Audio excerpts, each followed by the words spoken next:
Hello and welcome back to my channel. My name is Robyn and I'm a dancer and choreographer with over 30 years of dance and performance experience. I spent the last decade focused on partner dance and wedding first dances. So today I'm going to be giving you some tips on how to dance in your wedding dress. If you haven't already, hit that subscribe button and hit the bell so that you're notified every time I post a new video. I post helpful, inspiring, or entertaining videos at least once a week, sometimes more, and I would love to have you here. So with that said, let's go ahead and jump into the tips. So tip number one, if you are having your dance choreographed, go ahead and show the dress, if you can, to your choreographer ahead of time so that your choreographer can plan the dance accordingly. If you're not having it choreographed, at least explain some of the details to your partner ahead of time so that they're aware of any restrictions. Now this might be the day of, maybe you can kind of remind them of what you're wearing and remind them of what is possible and what is not possible, but definitely going over these things ahead of time will make a difference. Now this brings me to my next tip. If you do have a moment before your first dance, perhaps in between the ceremony and reception,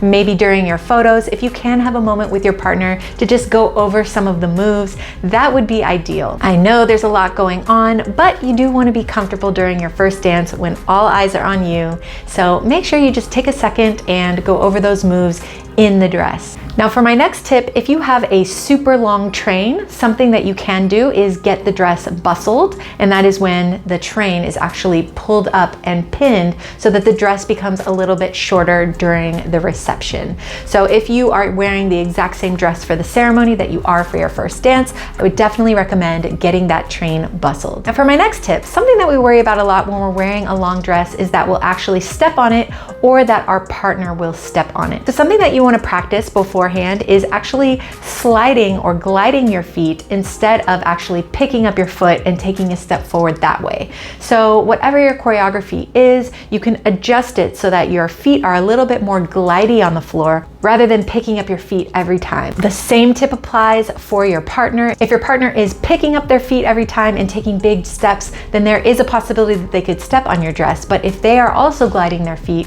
there's less of a chance for that to happen.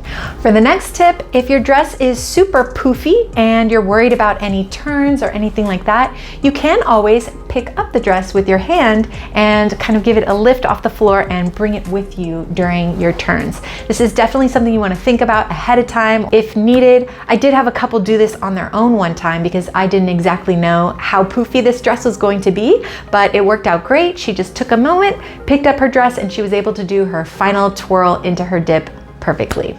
All right, that's all I've got for you for today. I hope you enjoyed this video. If you did, go ahead and give it a like. And if you haven't already, hit that subscribe button, hit the bell so that you're notified every time I post a new video. I post helpful, inspiring, or entertaining videos at least once a week, sometimes more, and I would love to have you here. Thank you so much for watching, and I will see you in the next one. Bye.